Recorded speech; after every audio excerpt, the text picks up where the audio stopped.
Hello, everybody. So I've just come back in from milking the cows again this morning, and I've been thinking a lot more recently about my ideal dairy farm, my ideal dairy unit, and how to build it. And this is something that, yeah, I would love to do in the future. I'd love to have my own dairy farm, I think. I don't know quite how large a dairy farm I'd be able to afford, or like what the status is with my home farm, or whether or not I'd be able to turn that into a dairy farm one day. But yeah, I do have all these kind of um, considerations floating around in the back of my mind about as to how to construct a dairy unit, and that I might have to, or might want to in the future decide to do that. So I've been looking for sources of inspiration all over the place. I've just watched a fantastic video about grazing based robotic dairy with Tom Pemberton of Tom Pemberton Farm Life, and yeah, that's a great video. All his videos are really, really great, frankly. Um, and I thought I'd do a video now all about like what I would do. Just given like a straight blank canvas idea, starting totally from scratch, which is what I'd be doing at my home farm if I decide to turn it into dairy, or more or less from scratch. And yeah, I'm thinking about lots of different things, like how to tackle things like lameness, how to cut costs, crucially, things like this. So what I would do, um, I would attempt to design really quite a radical dairy unit that, yeah, with no pores of concrete whatsoever, no new sheds, no steel frame sheds, nothing like that, no steel and concrete, and save massively on cost that way. So instead of putting in concrete, what I'd be doing is I'd be finding fields where the drainage, firstly, is um, uh, good, or that it lends itself well to being drained well.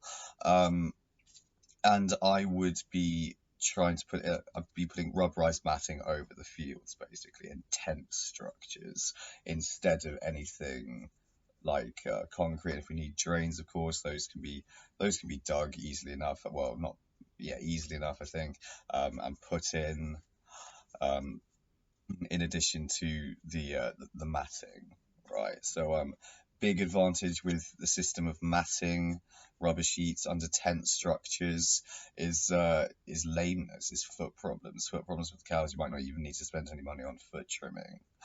We might not need to spend that much money on foot trimming. Then you get increased yield as a result of decreased lameness, right?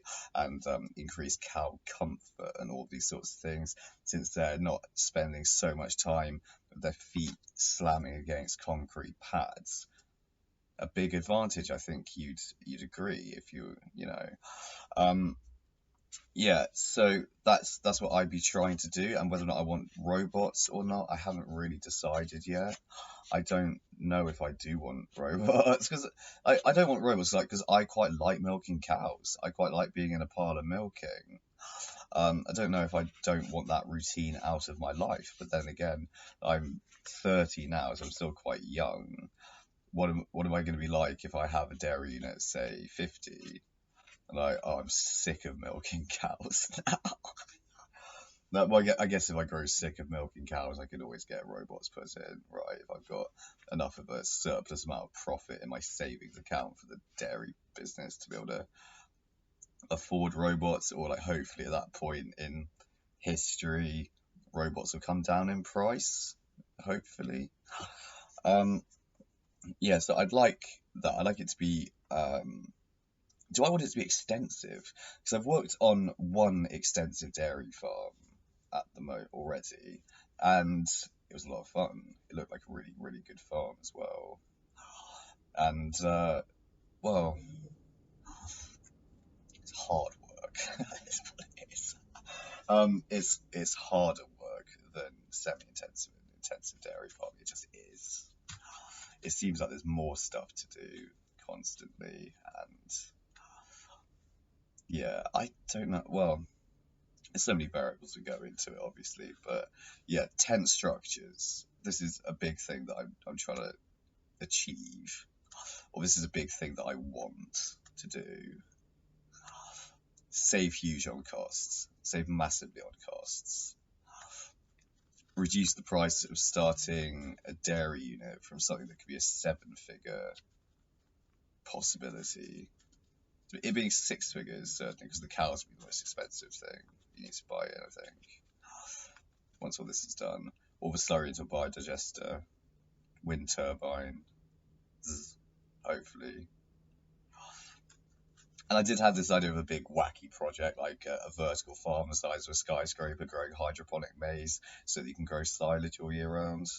Or so that with the soil type that's not the appropriate sort of soil type on my home farm for growing maize silage, could grow maize silage in what I would call a photofluorinator and grow it all year round hydroponically.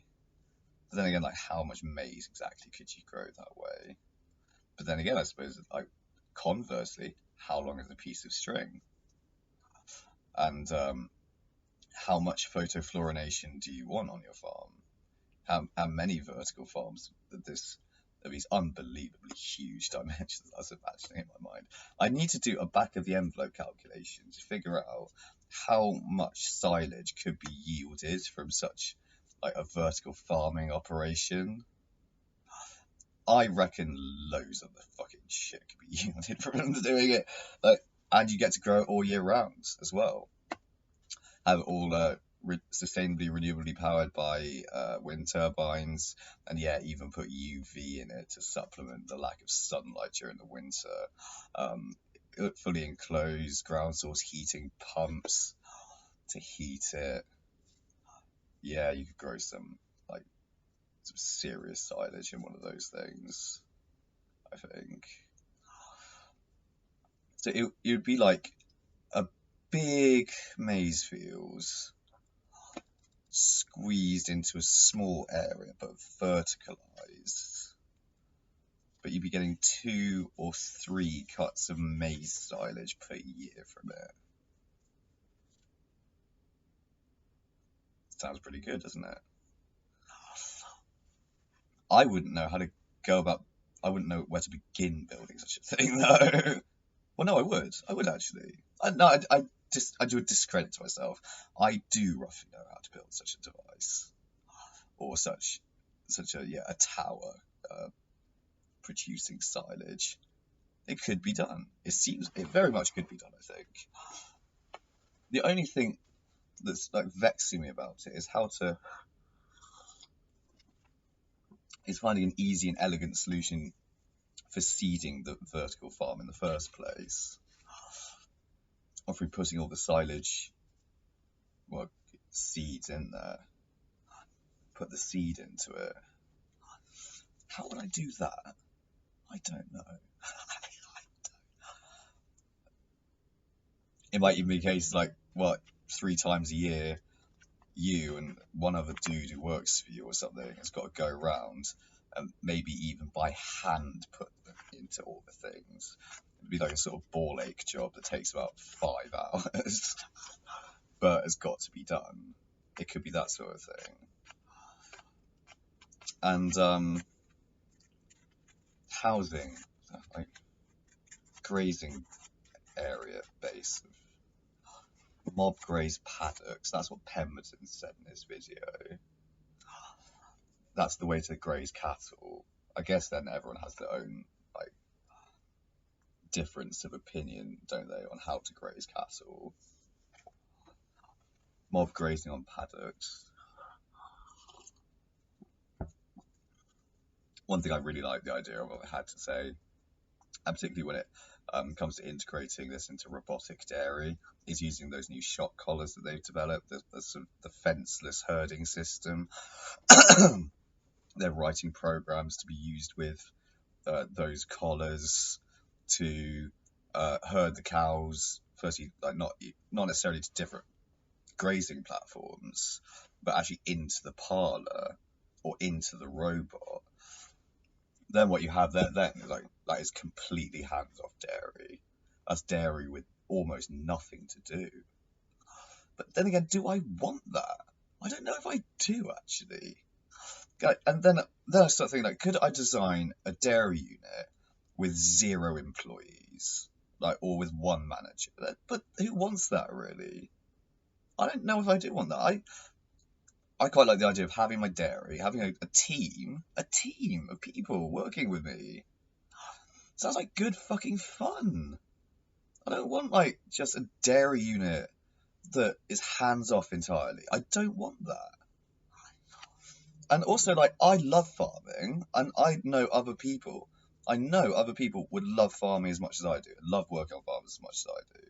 I would give other people opportunities to work on farms. So really, I don't even want robots. I want a milking parlour. I want like a herringbone parlour so I can milk in it. It's good exercise. It gets me around my cows all the time. But then again, I do think about robots as well. They've got other advantages too. They're like detecting mastitis, heat detection, various other things. That, like, you know, beneficial to having robots. So robots are really good. That's the thing. It's a really good idea to have robots. What do I do? What do I do? I'm settled on the idea of being a dairy farmer. I'm very much enthusiastic about it. I'd love to have my own dairy farm. But what dairy farm? Do I have shot collars grazing platforms with a robot? No, like say with whatever the robot. So working to the hypothetical of 200 cows, so 4 robots. Give them the choice, give them the straight choice between the robots and the parlour. Milk once a day though. I don't know.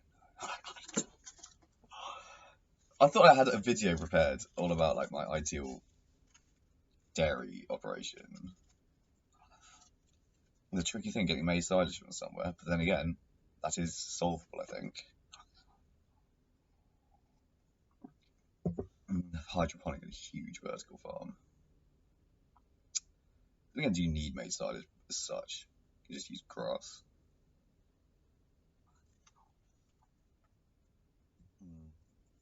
I think like the consensus is it is ideal to have made silage. I think. Just you don't need it. No, you don't need to have that. You can just graze. Just have grass silage as well.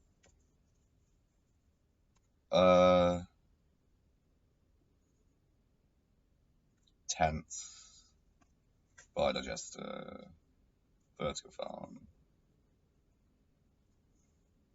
robots.